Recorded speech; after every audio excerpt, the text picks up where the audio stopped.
Wow. I'm ready to carry something in Stockton for Saru. And thank you, Saru, Manira, and you all. I think it's an honor to be here because I understand that oftentimes the people on the microphone, that's where people think power resides. But we all know here at Netroots that power resides in the clipboards, and the tennis shoes, and the bullhorns, and the work you all do. So I want to start by thanking you all for your tireless efforts and know that your labor is not in vain. And please, like my grandmother always says, don't get weary in well-doing, for in due season, we'll reap a harvest if we faint not. I'm happy to be here today. My name is Michael Tubbs, and I'm the mayor, not the intern, I'm the mayor of the great city of Stockton, California. And I'm here, okay, Stockton. And I'm here today because the issues we fight for, the things we talk about, aren't just theoretical. They're personal for us. It's personal for the young person in Flint, Michigan, whose brain development might be impaired because of the water he or she has to drink. It's personal for the mother who just addressed our Congress, whose baby died in our immigration custody. It's personal for the young people right now as we speak, held in detention centers and camps, who are going through unspoken trauma and horror on our shores. It's personal for the young person growing up in poverty, as Manira said, in West Philly. It's personal for the workers we talked about, who are working for zero wages and living off tips. The work we do is so important because it's personal for us, and it's also personal for me. Before I was mayor, I was a young, poor black kid in the south side of Stockton, California. My mother, she was a teenager when I was born. She was a senior in high school. And my father has been incarcerated the last 28 years, so my entire life.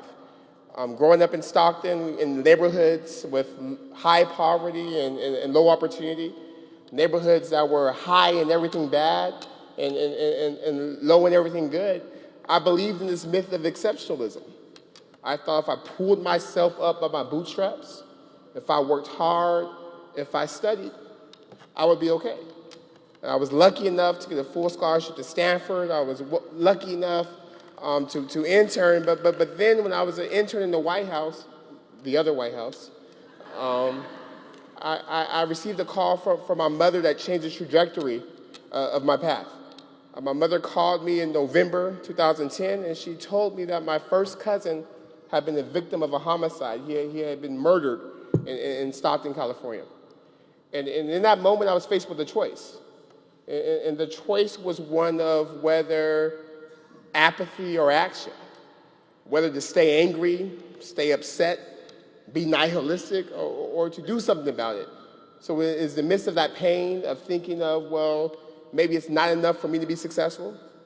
Maybe there are structural issues that lead to different outcomes. Maybe people can't pull themselves up by their bootstraps if they don't have boots or shoelaces or a floor. That caused me to run for city council in Stockton in 2012 as a 21-year-old college senior. And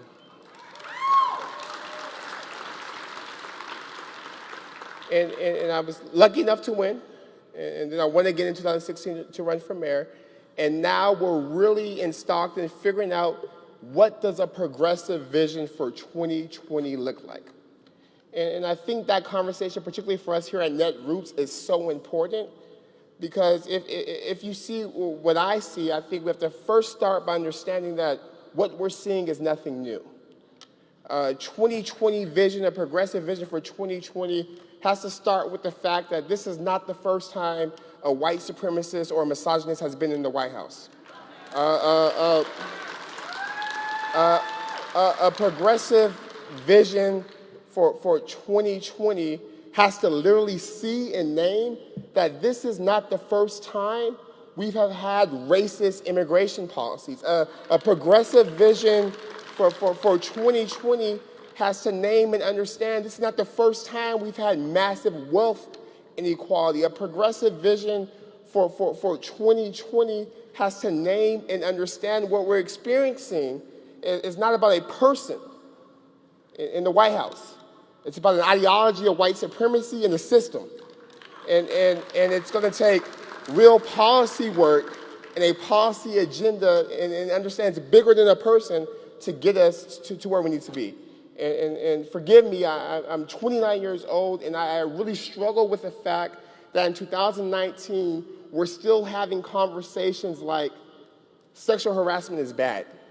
I struggle with the fact that in 2019, we're still having discussions about whether climate change is happening. I struggle with the fact that in 2019, we're still fighting and answering the same questions that we had from the foundation of this union. But I'm excited to be here with you all because I also understand that this may be not the first time we're facing these issues, but I think together, united with clarity, this will be the last. I don't want to have a conversation in 2024 or 2028 about a living wage for all people. I don't want to have a conversation in 2024 or 2028 about the need to address the existential threat to our species of climate change. I don't want to have a conversation in 2024 or 2028 that all people, men, women, trans folks are truly created equal.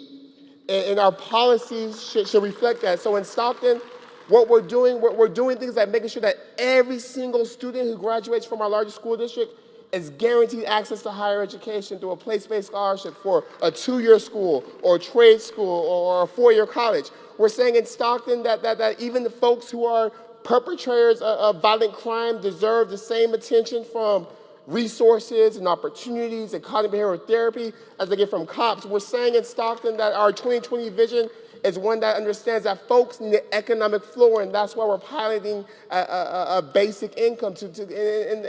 And the conversation has been one of dignity, and not dignity attached to what I can produce, but dignity attached to my humanity. As people, we're inherently dignified. Now, as we heard from Saru, folks are working.